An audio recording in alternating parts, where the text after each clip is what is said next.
Centro de Recondicionamento de Computadores. Isso. Você correu atrás, viajou. Conta um pouquinho desse processo, que eu acho que é interessante pra gente deixar registrado, né? Sim. A história do rolê. Que cautela é essa de tentar e arriscar a sorte? É pra quem tenta e tenta sempre sem parar de tentar e tentar e tentar e tentar ser feliz.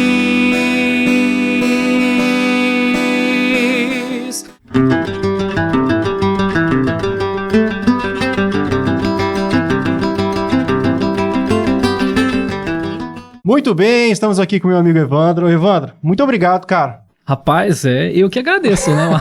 A honra de poder participar, bater um papo, conversar. Faz tempinho que a gente não se vê presencialmente. Então, é verdade. Bora trocar uma ideia. E assim, uma das coisas que eu mais gosto em você, talvez a que eu mais gosto, é que você é palmeirense, cara. Rapaz. Então, a gente se alinha muito nisso. Nessa época agora, tem um jogo aí quinta, não sei se alguém vai ver isso, né, próxima data ou depois. Eu espero que a notícia quinta-feira seja boa, cara, né? mas tá difícil. Eu posso cravar que a gente vai virar. Não, amém. A gente vai virar, a gente vai ganhar esse jogo. Você como palmeirense, você prefere Libertadores de 99 ou a Copa do Mundo de 2002? Olha, na Libertadores de 99, eu era mais novo, né? Era mais novo. Então eu acompanhava um pouco menos.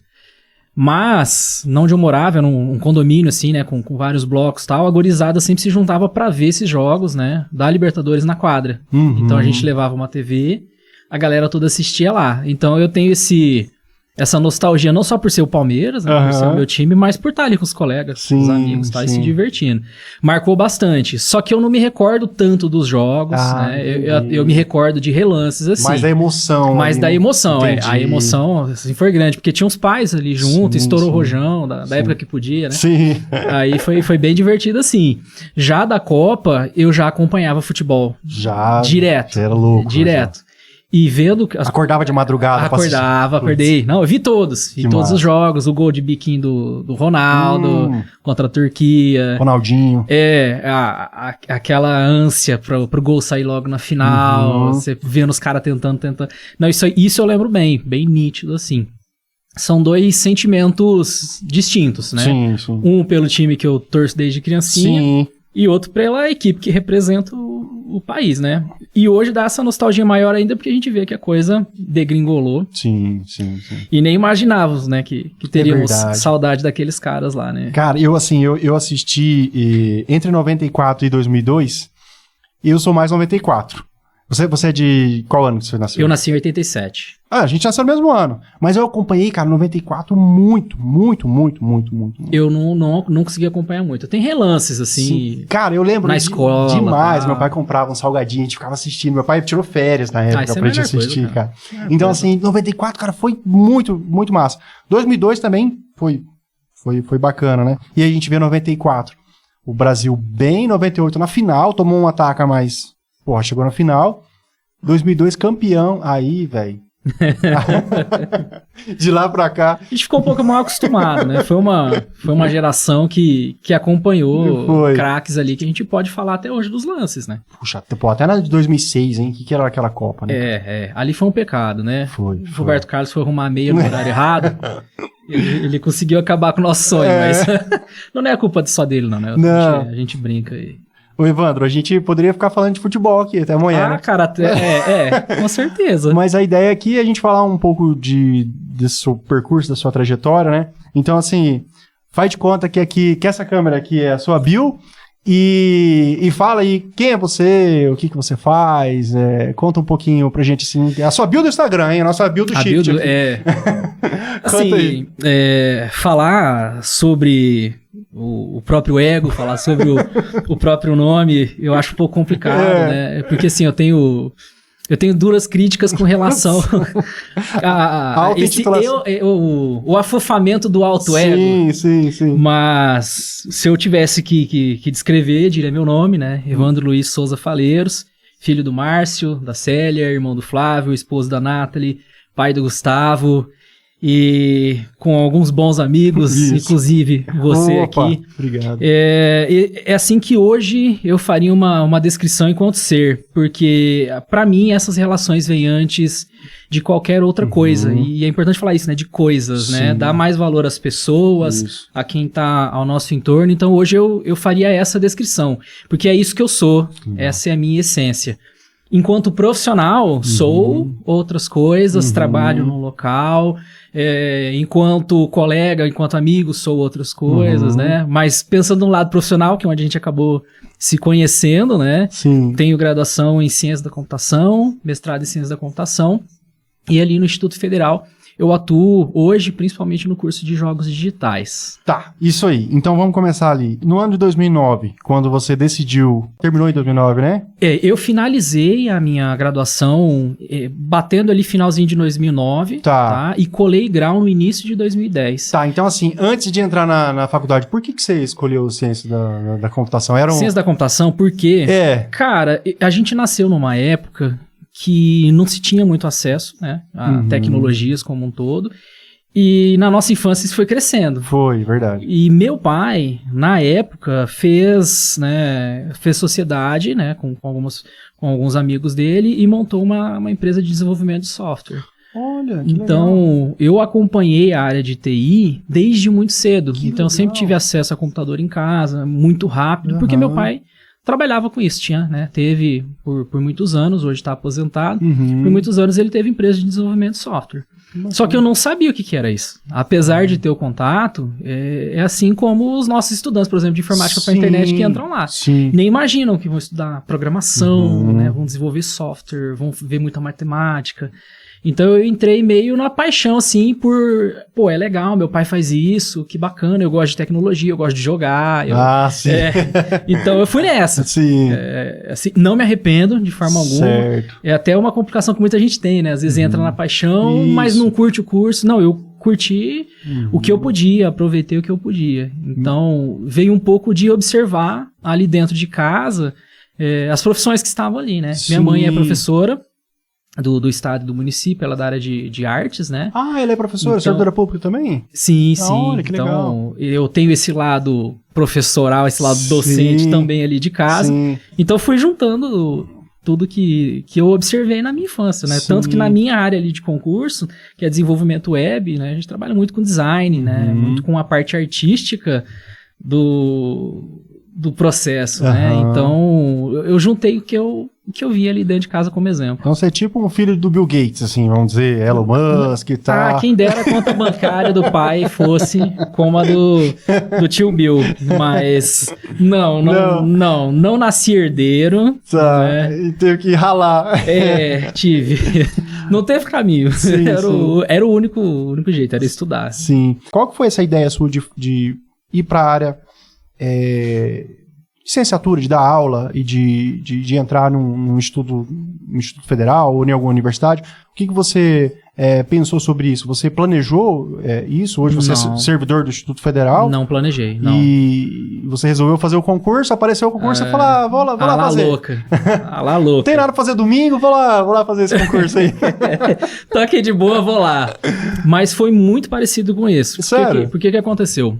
Eu tava no último ano e dois colegas meus, né, dois amigos meus, o Igor e o Danilo, falaram: ô Gordinho, tem um concurso aí que vai abrir lá pra Nova Andradina. Vamos fazer? E eu nem perguntei, porque eu ia com eles, a gente curtia estar junto e tal. Falei, vamos fazer e tal. Eu falei, já tem edital? Pra que é? Eles falaram, a gente não sabe muito bem pra que é. Aí eu olhei o edital, fui ver um tal de IFMS. Nem sabia o que era, não né, tinha mano? nenhum órgão desse aqui no Mato Grosso do Sul. Fui olhar se tinha algum parecido em outros lugares, não tinha. Pouquíssima informação sobre aquilo. E aparecia junto o TFPR, que é a universidade que estava promovendo e tal. Falei, deve ter alguma coisa a ver com a educação. Não tenho nenhuma experiência, mas assim, eu já vinha estudando muito durante a graduação, então estava com tudo muito fresco, né? E eu falei, vou prestar. Então, mas eu estava preparado, porque assim, eu programava muito, desenvolvia muito software. Então eu estava diretamente com contato profissional com a área, né? No meu estágio, desenvolvi software, então... Aquela parte técnica ali estava afiada. Tava afiada, eu estava bem. Então eu falei, não, bora fazer. Aí fizemos a inscrição, eu lembro até hoje, né? A taxa de R$22. Olha! R$22 volta pra fazer R$22, que hoje... R$22 pra fazer um concurso. Não, hoje não dá. Não paga nem o lanche na frente da escola que você vai fazer o concurso. Sim. Aí eu falei, vou fazer.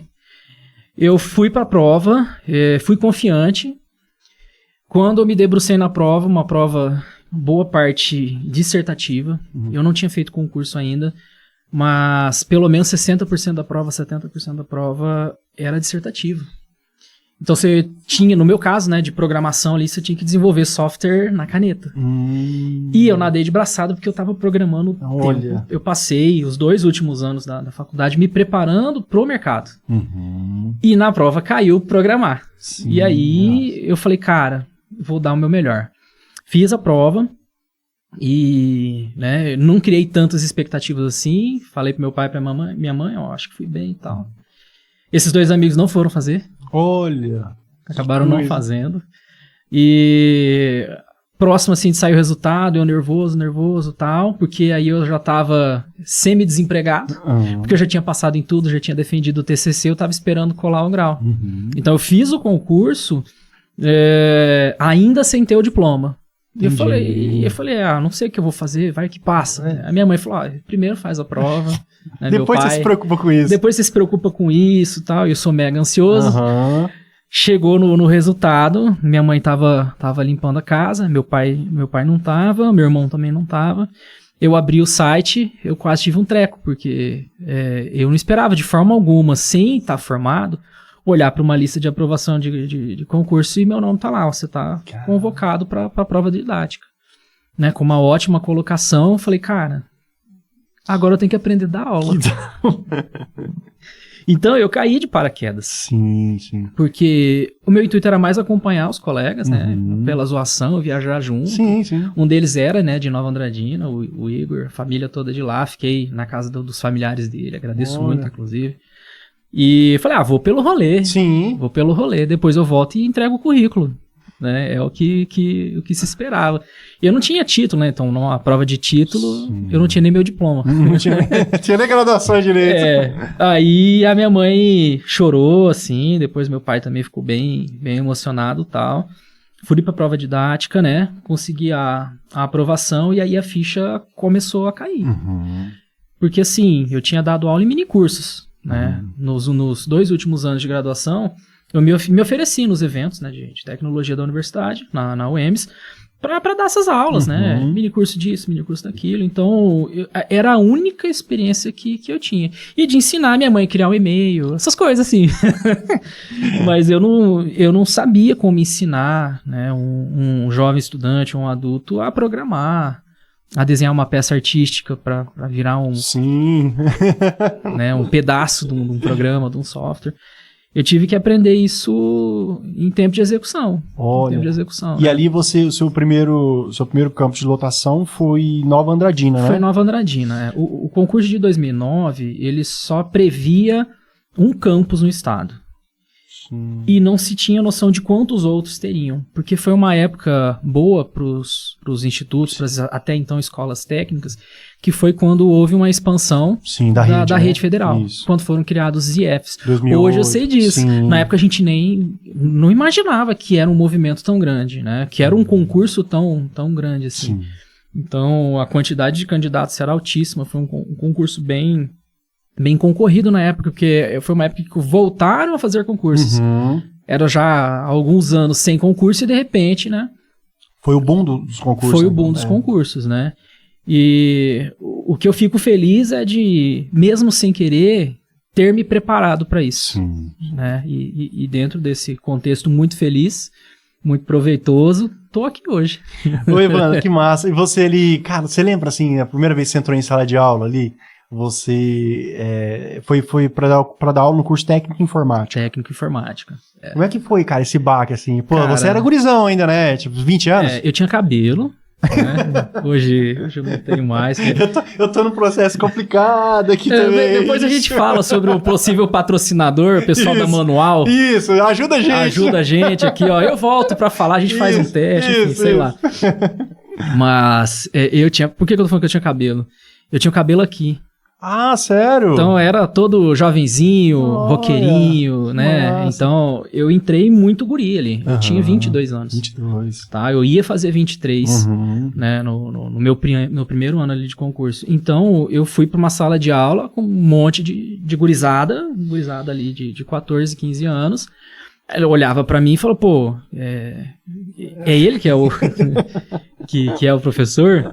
E na época os colegas foram dando muita força pra mim, porque eu era o mais jovem da equipe como um todo, né? E todos já com carreira, mestres, doutores, é o que a gente conhece, né? Sim. Potencialmente do IF. E me deram muita força pra entrar nessa primeira vez, né? Não tem vergonha nenhuma de falar que eu não entrei sozinho na primeira vez. Quem entrou comigo foi o professor de Química. Sério? O professor Renan. Pra te apresentar ali? Nervoso, Ele falou, ó, vim apresentar o professor Evandro, porque ele já tinha dado aula na turma, né? Então ele quebrou o gelo ali pra mim.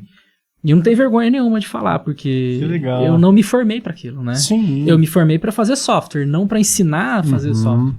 Mas dali pra frente eu não tenho também vergonha nenhuma de falar que eu fui aprendendo com os melhores.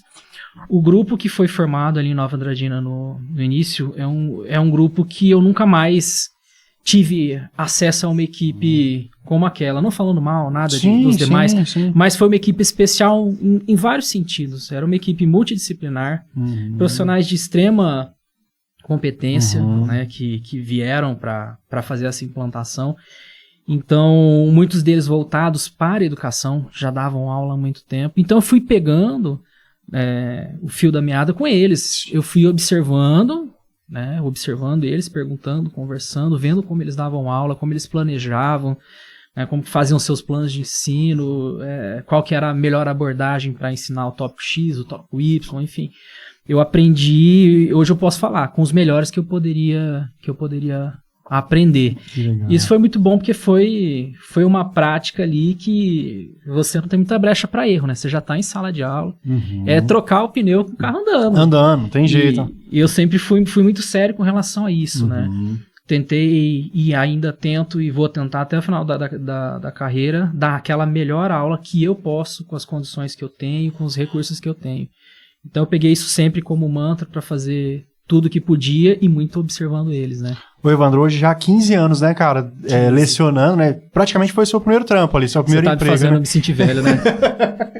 Foi seu primeiro emprego ali, né? Foi meu praticamente, primeiro. Né? Foi meu primeiro emprego, E aí, cara, porra, eu já tive a oportunidade de ver você dando palestra, dando aula, assim. Eu falei, cara, pô, o cara tá...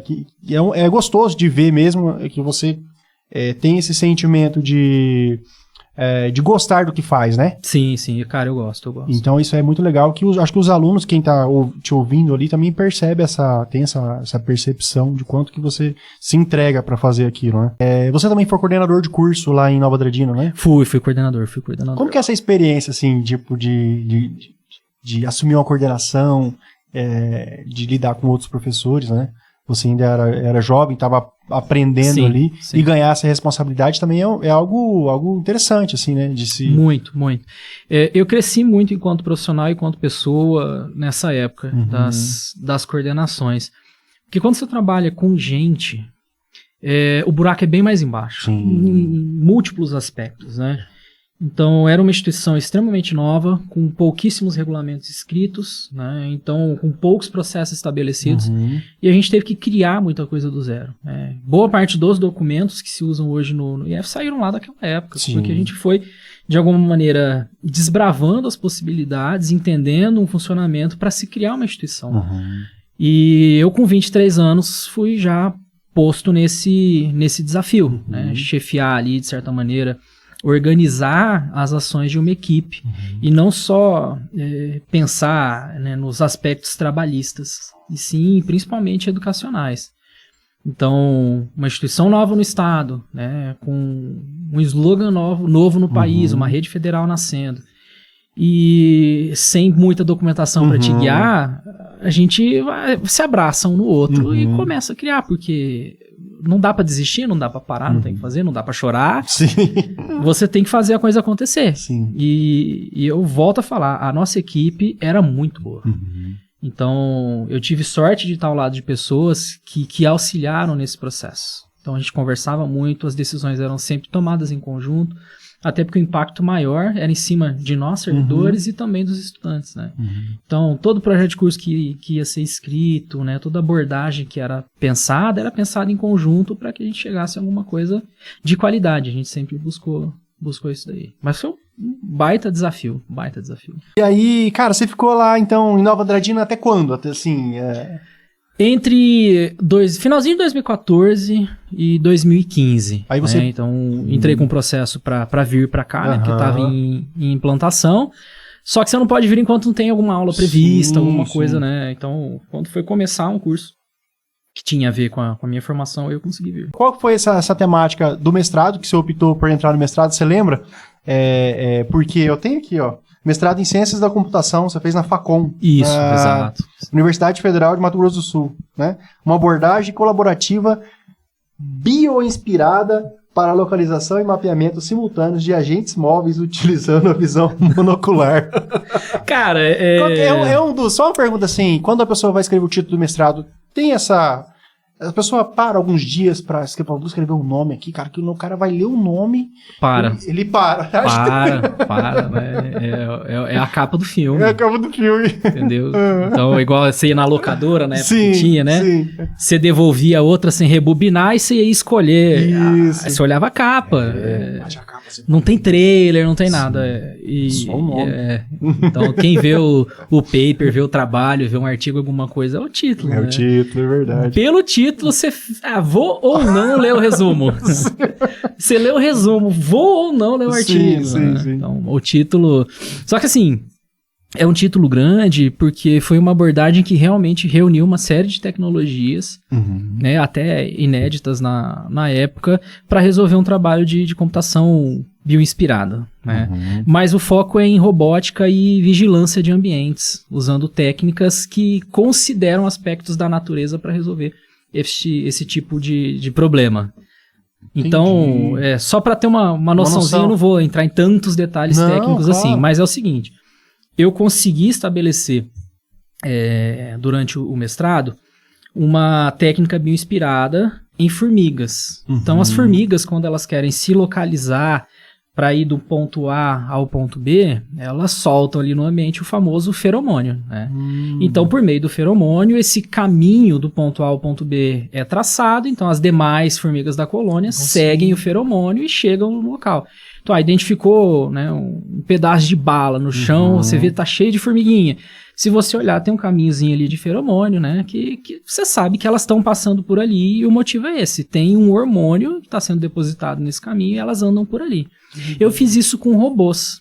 Só que a ideia não era os robôs seguir a mesma linha, e sim se distanciar um dos outros.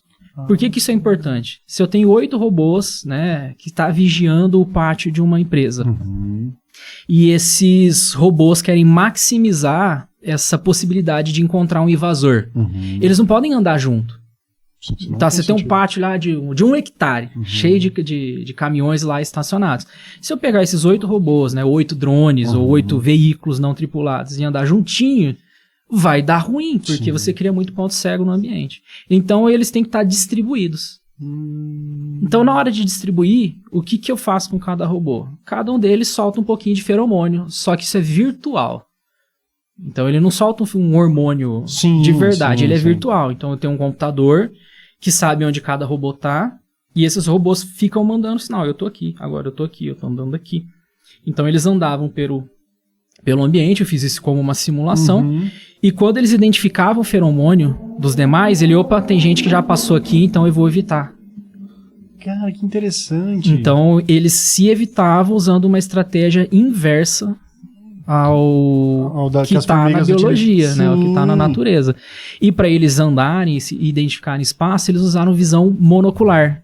Visão monocular é a visão usando uma única câmera. Porque uma lente só, ela não te dá profundidade por padrão. Agora, quando você usa um Kinect, lembra lá o Kinectzinho, ele tem mais de uma câmera, o celular tem mais de uma câmera, tem LiDAR, né, que é a sensor a laser e tal. Então, eu fiz uma abordagem que dependia só de câmera, para tentar tornar isso mais barato, né, para você poder levar esse sistema de vigilância para um ambiente que não demande tanto equipamento assim. Foi um trabalho complexo, né, foi bem difícil de se fazer, fico muito feliz, né, de ter conseguido, até porque finalizei uma etapa de estudos que foi bem importante para minha formação acadêmica, né. Mas sofri pra esse título sair. Sofri. Chorei, a mãe e o pai não viram, não. E Evandro, aí começou a sua paixão pela robótica? Não, eu já atuava? Eu já atuava na robótica, atuava na robótica, né. No próprio IF, inclusive, já atuava, né. Por exemplo, a equipe de robótica, né, quando começou ali no campus, foi o professor Johnson, a professora Nathalie. Na verdade, a professora Nathalie, né, deu o pontapé inicial, ela escreveu nos editais ali mais pro lado maker e tal. Aí ela conseguiu um recurso e eu auxiliei a comprar os robôs e a gente começou. Então eu já estava bastante envolvido assim com robótica. Bacana. Aqui em Dourados, Evandro, você fez o processo de implantação, que eu acho que isso é muito importante a gente conversar, para as pessoas saberem, que foi o CRC, né? É um centro de recondicionamento de computadores. Isso. Se você pudesse explicar pra gente, hoje quem chega no Campus Dourados vê um barracão enorme lá, cara, com um monte de computadores, a galera trabalhando, os estagiários envolvidos, os professores, tal. Como que foi, como que você idealizou isso? De onde que você pensou? Você correu atrás, viajou? Conta um pouquinho desse processo, que eu acho que é interessante pra gente deixar registrado, né? Sim. A história do rolê. É o corre que ninguém vê. Isso. É porque assim, quando vê o negócio daquele tamanho construído, né? Por que esse cara tem isso aí? Né? Isso aí brotou, né? Quem que deu isso aí pra ele? Sim. Né? Passei por uma série de situações assim mesmo, né? Por que ele tem isso aí? Ouvi. Enfim, mas eu não vou me entrar em detalhes. A ideia ali surgiu com outro projeto que eu já tinha em parceria com o Ministério das Comunicações. Entendi. Nós fizemos, né, a implantação de um software educacional, um software de gestão escolar para o Ministério, em 5 municípios, inclusive em Nova Andradina. E durante esse processo de implantação, de desenvolvimento desse software, a gente estava sempre em Brasília, né, conversando com a equipe do Ministério das Comunicações. E numa dessas oportunidades, eu fiz a visita para um CRC desse, que não é de contabilidade, né? Não é Conselho Regional. Não. O nome, inclusive, já se discutiu muito se trocaria ou não, enfim. Mas não é o nome que a gente deu aqui, não. É um nome nacional. Padrão, né? É um nome padrão. E numa dessas viagens a Brasília, eu fui apresentado ao Vilmar Simeon. O Vilmar, ele é o gestor máximo de uma ONG chamada Programando o Futuro, que dentre as atividades que eles fazem, eles trabalham com meta-reciclagem e lá eles têm um modelo, né, nacional de centro de recondicionamento. Entendi. É uma política do programa Computadores para a Inclusão, então é um programa nacional do Ministério das Comunicações, que ao longo dos anos, né, partindo lá dos anos 2000, foi ganhando, né, bojo, foi ganhando espaço enquanto uma política de inclusão digital. A ideia é levar o acesso às tecnologias e o acesso à educação para quem não tem. Então, eu visitei o CRC da Programando o Futuro e eu fiquei apaixonado, porque envolve tudo que eu defendo. Envolve educação, recondicionamento de equipamentos, uma área bem sustentável, porque a ideia não é jogar um computador fora, não é jogar um celular fora, aquilo tem proveito para muita gente. Mas a configuração não é boa. Não, às vezes não é boa para você, porque você está fazendo. Uma pessoa que nunca viu um vídeo no YouTube na vida, isso funciona bem pra caramba. Faz parte de uma alfabetização digital. Exatamente. E a gente tem inclusive o termo cunhado, né? Os excluídos digitais.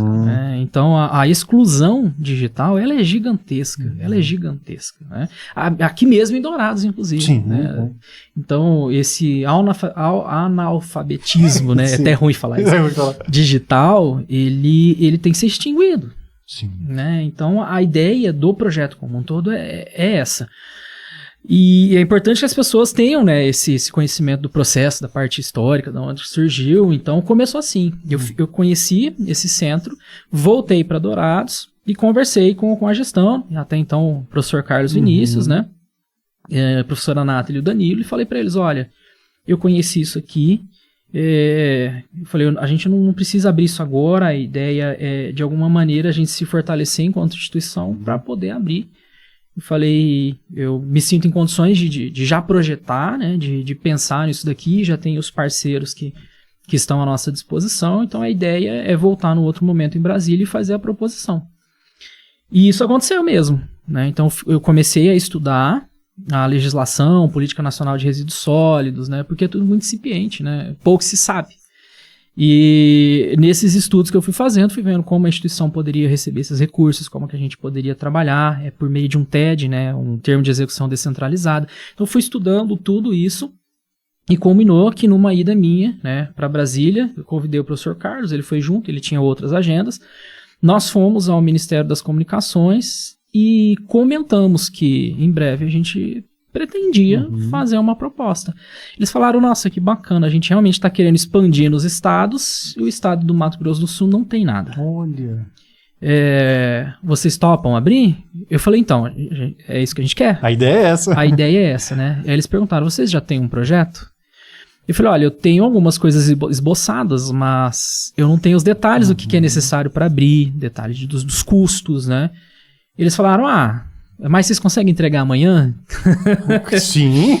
Aí eu olhei pro o professor Carlos doido também, falou, a gente entrega o esboço, sim, entrega um projeto, sim, e depois vem a sequência, né? Vai refinando, vai melhorando, vai compreendendo mais. Dormir pra quê, né? Aquela é que a gente quase não dormiu, isso é verdade mesmo, né? O pessoal acha que a história é romântica. Não. Né? Assim, mas realmente, a gente tinha pouco tempo, né? Então o professor Carlos escreveu todo o embasamento que era necessário para a proposta, né? Então os dados regionais, ele já tinha algumas coisas do campus, então proximidade, né, com outros municípios, quais são as potencialidades regionais, então, ele fez essa parte, e eu fiz a parte operacional, né? Estabeleci os custos, né, quantas pessoas a gente precisaria, as metas que eram necessárias para vincular ao Ministério, ou seja, quantos computadores doar, quantos alunos formar. Então, o CRC, ele forma pessoas, ele recondiciona computadores, ele leva esses computadores por meio de doação com o Ministério para quem precisa. Mas começou assim também, né, por meio de uma semi-loucura, porque a gente teve que tirar um coelho da cartola. E deu super certo, né? Tá aí hoje, tá firmado aí. A gente fechou um primeiro termo de execução com o Ministério das Comunicações, com 1.251 computadores doados, tá? Chegamos em mais de 80 pontos de inclusão digital, são os PIDs que a gente fala, né? São locais que receberam mais de 22 mil alunos, né? E pessoas como um todo, indivíduos como um todo, que passaram a ter acesso à tecnologia, né? Como é que a gente sabe isso? Pô, eu doei para um ponto de inclusão digital que 100 alunos usam. Então, 100 pessoas, pelo menos, foram impactadas por esses equipamentos.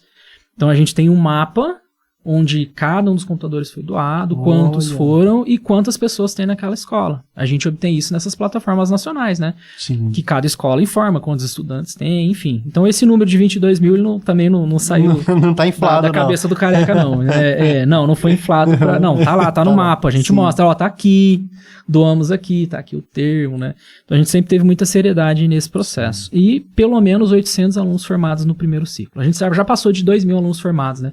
Mas no primeiro ciclo, essa é a confirmação que a gente tem. Caramba, Evandro. Então, assim, 22 mil pessoas aí que não tinham acesso à inclusão digital, né? Passaram a ter. E aí, e essa formação, pô, tirando isso que é muito interessante também, vocês também oferecem uma formação também, uma formação. Como que é essa formação? Existem cursos dentro? São cursos, né? Durante a pandemia, nós não podíamos ofertar formações presenciais. Entendi. Isso foi bom de certa maneira porque nos forçou a crescer enquanto instituição que produz conteúdo. No digital. No digital. Então a gente produziu 2 cursos que, ao meu ver, sou suspeito de falar, né? Mas 2 cursos que a gente teve muito carinho durante o processo. Então a gente adquiriu equipamento de ponta para gravar um curso de marketing digital e um de informática básica. E a gente começou a distribuir esse conteúdo e ofertar essas formações lá naquela época, à distância. Sim. Hoje a gente oferta na maneira que for necessário. O que seria essa maneira necessária? Se uma instituição parceira precisa de um curso 100% EAD, nós temos. Se eles precisam de um curso 80% à distância, mas com 20% dos encontros presenciais, a gente consegue ofertar. Entendi. Quer um curso 100% presencial? Podemos ofertar, né, nessas duas modalidades. Então a gente conseguiu pensar em formatos, né, o pessoal fala muito no híbrido, né, formatos híbridos, que possibilitaram essa configuração diferenciada de formação. Tá? Então são cursos de curta duração, cursos de 60 horas, que a gente oferta pelo centro de recondicionamento com uma forma de expandir o acesso à tecnologia. Sim. Porque a gente vê que se só jogar o equipamento no local não funciona. Você está distribuindo um problema, na verdade. É verdade. Porque aquela máquina pode se tornar um problema no local, se a pessoa não souber usar. Sim. Então a ideia é levar a formação junto. Que bacana. E esses recursos tanto de remuneração de pessoal e tanto de algum equipamento que precisa comprar, vem tudo pelo projeto, separado pelo projeto? Como é que funciona essa parte? Nesses termos de execução descentralizada, a gente firma um acordo com quem está nos fornecendo o recurso, que a gente presta um serviço para o Ministério das Comunicações. Entendi. Então, a instituição, né, a IFMS, recebe esse recurso, é gerenciado, né, pela coordenação do projeto, para que a gente dê as condições para que aquele serviço seja prestado. Que serviço é que deve ser prestado para o Ministério das Comunicações? Está lá nas metas que a gente estabelece em plano de trabalho.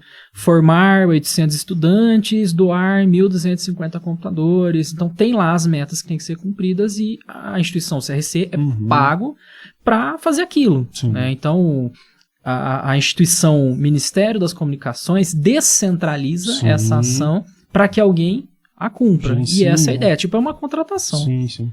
Cara, parabéns por esse projeto. Eu acho que para as grandes coisas acontecerem, alguém tem que tomar a frente e não é verdade? Não tem jeito. Não tem jeito, cara. Então, assim, você até finalizou aí no ano de 2024, né? Sim, sim. Então, assim, vou até deixar o link do site aqui na nossa conversa, para quem tiver algum interesse, né, cara? Conhecer, tem Instagram, tem tudo. Sim, o pessoal conhecer um pouco mais do trabalho, exato. Fechou. A gente tava falando em off aqui das IAs, né? Cara, eu sou, tipo assim, um entusiasta, amor platônico pelas IAs.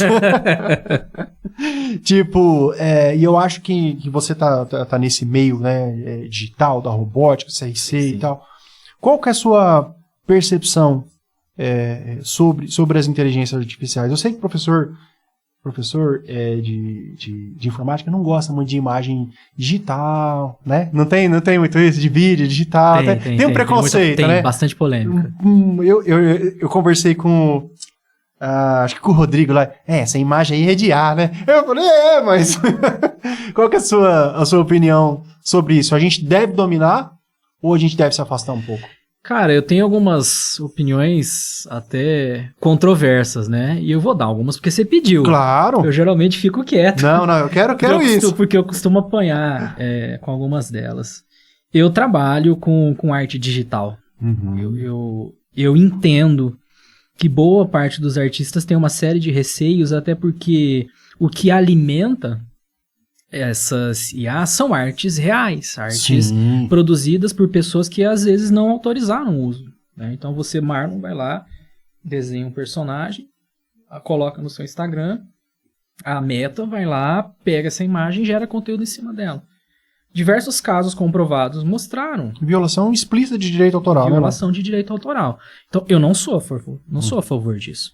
Só que é o seguinte, agora eu vou dar um exemplo. Eu, Evandro, né, eu trabalho com desenho 2D, com arte geométrica e abstrata. É um negócio que eu curto pra caramba, eu produzo muita arte assim. Eu tenho uma capacidade limitada de área de produção. Só que o mundo do trabalho pede muito mais. Muito acelerado. Muito acelerado. Então, como que eu vou criar e atender esse público que está me demandando esse serviço? Eu vou, ensino, né, treino uma inteligência artificial para que ela produza para mim, usando única e exclusivamente a minha arte. Então, eu detenho, né, os direitos sobre o meu processo artístico. Eu tenho uma inteligência artificial sendo executada ali no meu contexto. Posso pagar um servidor, eu posso ter ali meu conjunto de computadores para fazer isso. E ele produz para mim. Qual é o problema? Não vejo, até então, né, nessa análise mais fria, mais rasa, tantos problemas assim. Então, eu acho que o negócio não é se afastar. Lembra lá da briga dos taxistas com os Uber? Sim. Ainda existe taxista, Tem espaço para eles, tem espaço para os Uber, e não tem por que ter essa guerra. São meios diferentes de acesso ao transporte. Se a gente fosse ficar só na máquina de escrever, né, e deixar de usar qualquer outro recurso computacional para digitar e imprimir, a gente pararia no tempo. Então eu acho que o avanço das IAs, ele é inevitável, não dá pra gente fugir, ficar alheio a isso, e eu acho que esse lado mais xiita da coisa, de ser 100% contra, é problemático, porque a gente não tá vendo também quais são os aspectos positivos em cima disso. Então tem que ter uma série de cuidados e tem que saber usar. Eu vou por esse lado, né? Eu tento agir de maneira ética, uso para tarefas que são muito repetitivas e que eu já sei fazer, para que eu não delegue para IA fazer algo que eu ainda não sei. Porque em algum momento eu não posso ficar dependendo única e exclusivamente da IA. Tem muita gente que infelizmente está assim. Depende da IA para tudo. Né? Eu acompanho alguns perfis de Facebook, de Instagram, né, que você vê lá essas frases motivacionais, o pessoal mais pro lado do coach. A hora que eu vejo o estilo da postagem, o tipo de conteúdo postado, eu olho o áudio, eu olho as hashtags, ali tá claro que foi uma IA que produziu, tá claro. Mas qual que é o problema? Se a pessoa produziu sem olhar, ela não garante a qualidade do que está sendo produzido. Agora, pode usar para produzir conteúdo, não tem problema nenhum, mas leia o que está sendo produzido, dá uma olhada nas hashtags, fazem sentido ou não fazem? Tá chegando no público que eu quero ou não? Tenha o controle do processo criativo. Então eu vou por esse lado, eu não saio batendo nos essa arte aqui, igual o Diguinho falou aí, Diguinho, não, mas o Diguinho não é muito chita não. Não. Tô brincando aqui, mas aliás, hoje é aniversário do Diguinho. Quando você publicar isso aqui, não vai mais ser. Não, mas vamos deixar os parabéns, deixa os parabéns pro Rodrigo aqui, grande amigo. Parabéns, Diguinho, um abraço. A ideia é não ser 100% chita, né? Entender que existe uma evolução latente, já bateu a nossa porta faz tempo. Claro. E negar que ela já entrou nas nossas vidas é um problema gigantesco, ao meu ver. Não, eu abraço Eu abraço a IA e vou junto. Eu acho que é essa questão. Senão eu vou ficar pra trás, vai passar em cima de mim. Eu acho, Evandro, é o seguinte, que você falou do processo repetitivo. Cara, é isso. Às vezes, e outra, ela tá menos suscetível, eu acho, a erros do que um ser humano, entende? Na questão de repetição. Repete. Sim. Pô, você faz ali 10, 15 artes. Pô, na 20ª ali você já nem... Sua cabeça... Aí, não, ela vai fazer 20 artes, depois você só vem conferindo. Tá. Sim. Então, tem que conferir, porque isso. Essas IAs, esses modelos que a gente vem usando hoje, né, são os modelos LLM, né? São modelos de larga escala. Eles são muito pensados para texto. Sim. Mas vêm sendo usados de maneira... aí a produzir outros conteúdos, né, multimodais. Só que essas IAs têm muitos devaneios. Elas alucinam, esse é o termo, né? Elas têm uma série de alucinações. Então você, enquanto ser humano, tem que controlar isso. Não, assim, não vai ter uma IA que vai fazer tudo perfeito, né? O pessoal tá buscando as IAs gerais. Não tem como. Sempre vai ter algum problema. Só que porque tem problema eu não vou fazer, eu não vou usar, usa com cuidado. Sim, pelo amor de Deus. Nessas tarefas repetitivas, você vai errar mais que IA. Claro. Você vai errar mais. E outra, é melhor você ter a sua cabeça fresca pra vir conferindo tudinho do que você ficar repetindo e acabar errando, né? Sim. Cara, então a gente se alinha nisso. Esse ano você entrou no processo, você entrou no doutorado, então. Entrei. Cara, que legal. Qual que é o doutorado? Onde que é que você Cara, eu saí daquele título enorme que você falou e tá mais ou menos parecido. De computação bioinspirada, mas agora eu vou trabalhar com análise de ciclo de vida de componentes recondicionados, de computadores recondicionados. Então, eu estou aliando esse conhecimento que ao longo do tempo eu adquiri, estando ali à frente do CRC, estou em processo de afastamento para atuar diretamente com isso no doutorado, né? Então, eu estou num programa de recursos naturais, aqui na UEMS, em Dourados, tá? Então, é o PGRN, né? O Programa de Pós-Graduação em Recursos Naturais. Então, a ideia é explorar esse lado ambiental.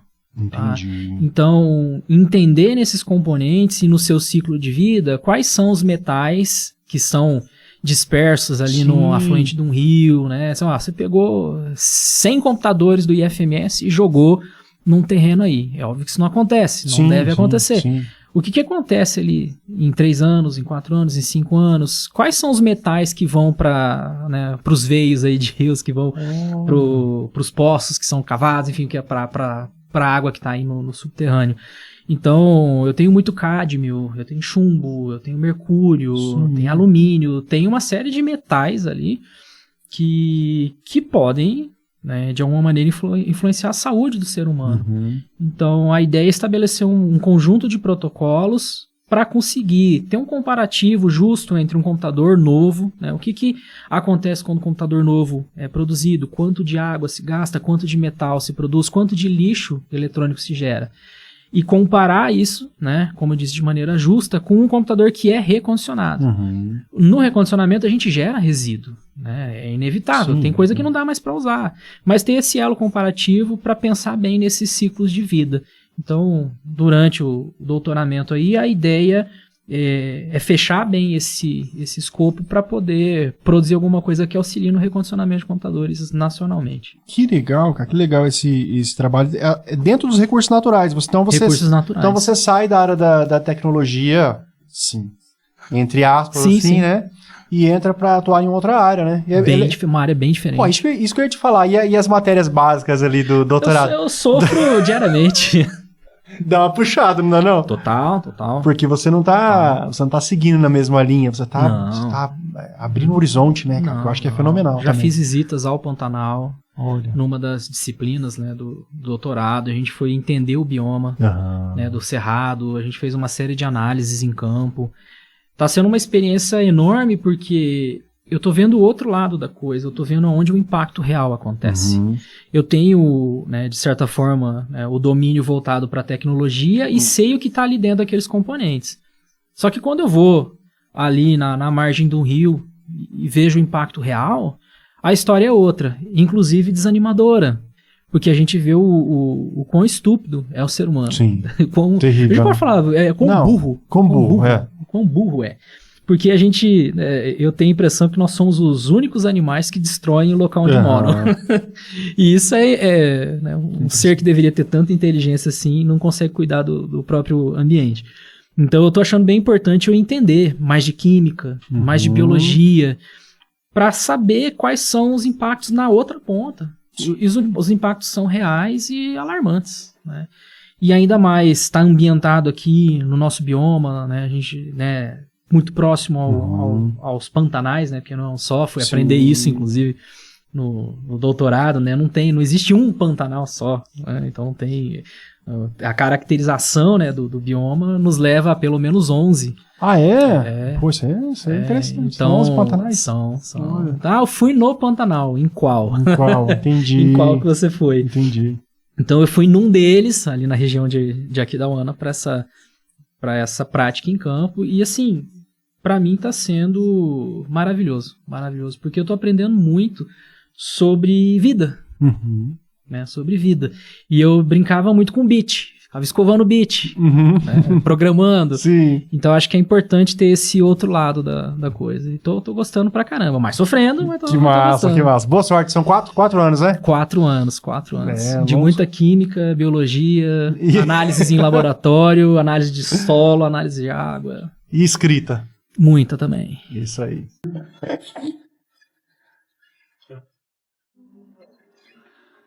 É isso aí, agora é o bloco mais esperado. Depende pra quê? Aqui a gente faz tipo o programa do Jô, Evandro. A gente conversa e no último bloco tem a participação... A apresentação musical aqui, a brilhantar aqui o nosso... Cara, você é um músico... Eu não sei o que você é melhor. Se é músico ou se é cantor. Eu fico refletindo. Eu fico pensando essas vezes. Cara, eu gosto mais da voz do Evandro quando ele toca. Eu fico assim... Bom pra lá, hein, pra cá. Que bom que a gente tem a oportunidade de você fazer os dois aqui pra gente hoje. Bacana. E, toca uma música autoral pra gente, cara. Uma música... inédita aí, que pra gente... Inédita, assim... Autoral, quase autoral. Todo mundo vai ser, né? Isso. Inédita no shift aqui, pronto. Não, mas vamos lá. Então, Que música que é essa? Conta um pouquinho dessa história aí. Fazer igual o Galvão Bueno. É igual o Galvão, né? Tô me sentindo artista aqui agora, hein, bicho? Ô louco. Essa música se chama Sereno. Uhum. Eu fiz num momento também que eu tava bem pensativo. Eu sempre tenho muito disso também, né? De pensar muito sobre as ações, sobre a vida, né? Refletir o que acontece no dia a dia. E eu tenho uma fixação muito grande pelo tempo. Para mim, o tempo é um fator preponderante na vida. Verdade. Né?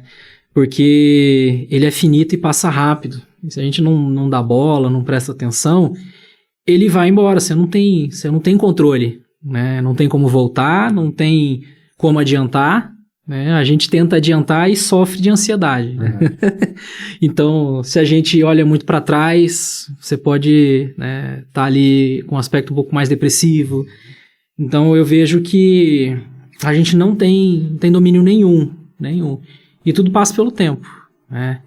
E nessa época, eu estava tentando pensar em ações mais serenas, em trabalhar na vida de uma maneira um pouco mais calma, um pouco mais tranquila, para dar um pouco mais de valor ao que estava ao redor de mim, porque a gente deixa isso passar junto com o tempo, né? Então é uma música que eu escrevi nesse sentido, assim. Pô, show! Mas ela, na letra, não tá exatamente... Mas o contexto é esse. O contexto é esse, né? A gente sempre tem liberdade poética nas letras para escrever as coisas, então eu gosto muito de usar metáfora, né, durante a escrita, até porque são músicas que eu não divulgo e não publico. Eu vejo que elas precisam fazer muito mais sentido para mim. Claro. Porque eu faço ali pra gente de casa, pra eu me divertir, gosto muito de tocar, de gravar em casa. Não sou muito de publicar isso. Tenho vontade de algum dia produzir conteúdo nesse sentido, mas eu sempre produzi ali pra diversão. Consumo interno. Consumo interno próprio, colocar um pouco pra fora. Quando eu tô gravando, tô tocando, eu vou para outro universo, de certa maneira, e uso o tempo de uma maneira um pouco mais produtiva. E você é um puta de um produtor, vou até deixar seu canal aqui no YouTube, pra galera olhar lá, tipo, a qualidade, tipo, você é um cara muito exigente na qualidade material, né? Sim, muito. O seu violão tem que estar muito bom, a qualidade do cabo tem que estar bom, a captação... Sou nojento. Nojento! Eu nem sei como que a gente vai editar isso aqui depois, João. Eu nem sei. Coloca o Tim Maia. Põe o sobrinho dele. Como que a gente vai editar? Eu já pareço mais com o Ed Mota, entendeu? Coloca a cara do Ed Mota aqui. Quero fazer a pose com o Ed Mota aqui. Pronto.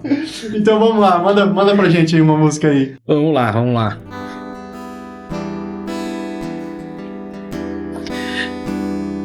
Fui ali tentar me desfazer dos elos velhos que tiravam os velhos elos que eu fiz além de mim, pra me encontrar no fim sem fim, pois um refém de mim me fiz.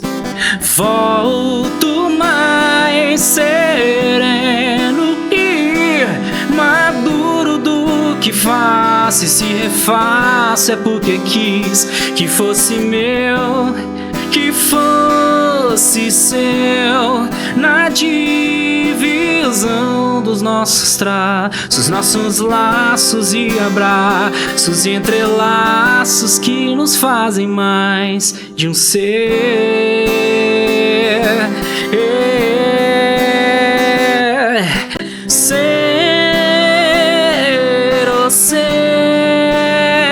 E dizer sem pensar demais, que cautela é essa de tentar e arriscar a sorte, é pra quem tenta e tenta sempre sem parar de tentar e tentar e tentar e tentar ser feliz.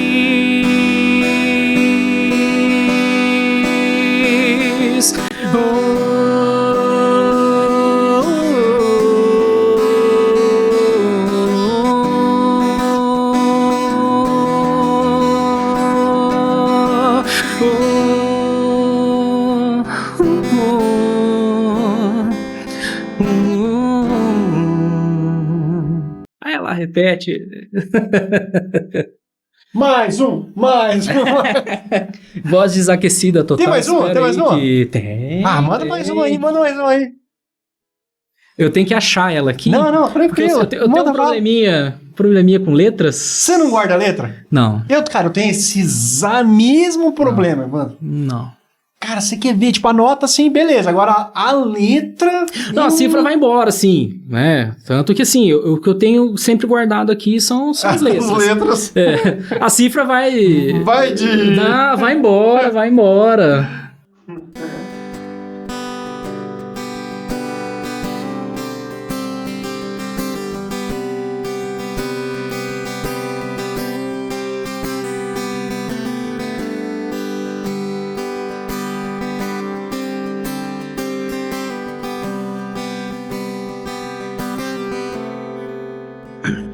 Eu sei que no momento o tempo passa, eu sei, e sempre tudo é como eu quero, não vejo que o mundo deve ser só meu, entendo, os dias vão e fico eu, às vezes eu tento não lembrar de mim, mas lembro que estou na vida e não posso ser alguém sem nada, sem amor, sem rumo. Eu quero agora sem o antes, o tempo não espera. Meu mundo não é só meu, eu te tenho. Te proponho só, me ame, seja assim, um sonho sem fim.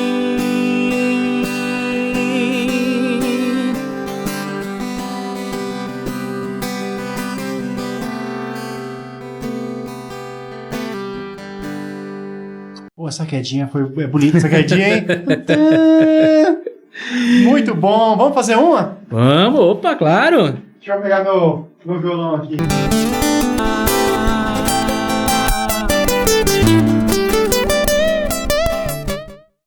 A gente podia ficar tocando aqui até amanhã, né? Até amanhã. Bom, espero que a galera tenha gostado desse seu show aqui, mano.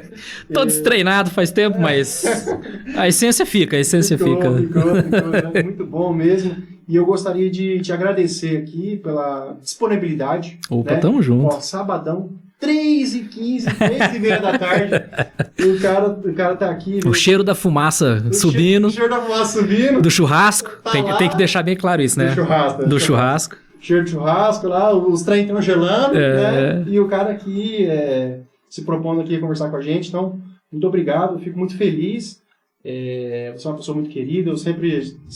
Por mais que a gente não tenha muita relação fora do trabalho, mas sempre quando a gente troca uma ideia, parece que a gente flui bem. Já, né? É que isso é coisa de palmeirense. Eu acho que sim, né? Segue bom.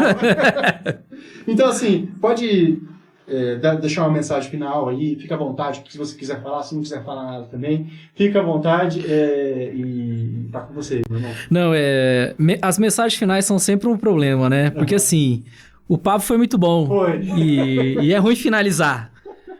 Então, igual a gente falou em off aqui, por mim ficava junto aí tocando, a gente fazendo alguma coisa junto aí, porque é gostoso passar o tempo, igual eu falei muito, né, que eu valorizo muito o tempo, você gastar o tempo de qualidade, sim, né? E hoje foi um tempo de qualidade, mesmo sendo, igual você falou, um sabadão, cheiro da carne do vizinho subindo. Eu acho que é importante a gente trocar essa ideia e ter a oportunidade de levar para outras pessoas que não nos conhecem, né? Igual fora dos corredores ali, para entender um pouquinho da história, o que a pessoa faz, o que a pessoa gosta. Tipo um Globo Repórter voltado aí para os seres humanos que estão na educação. Eu acho importante momentos como esse e eu agradeço de coração por lembrar de mim, chamar, né? Dar essa oportunidade de mostrar um pouquinho do que eu gosto, do que eu faço. Meu irmão, sucesso sempre, tá? Eu que agradeço. Sucesso também. Valeu. Um abraço.